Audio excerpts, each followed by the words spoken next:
Débat enflammé hier soir à Bayonne. Le conseil municipal a voté l'augmentation de 3 € du bracelet des fêtes. Il faudra cette année débourser 15 € pour accéder au périmètre dès le vendredi. Une hausse de 20% justifiée par une nouvelle augmentation des coûts de sécurité, rien que pour la journée du dimanche qui tombe un jour férié.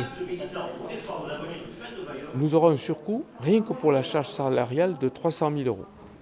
Il faut ajouter à cela d'autres dépenses qui sont rendues nécessaires, et notamment la création de WC supplémentaires, et en particulier pour les femmes, mais également d'autres dépenses liées notamment au fait qu'il y aura entre 70 et 80 000 € supplémentaires parce qu'il y aura lieu de déplacer la fête foraine. 8 € à son lancement en 2018, 12 € l'an dernier et donc désormais 15 €. Les élus d'opposition dénoncent une fuite en avant tarifaire. Ils s'étaient prononcés contre le bracelet payant dès son instauration. À Bayonne, nous avons une ville qui est populaire, avec des fêtes qui étaient inclusives, qui étaient ouvertes à toutes et à tous.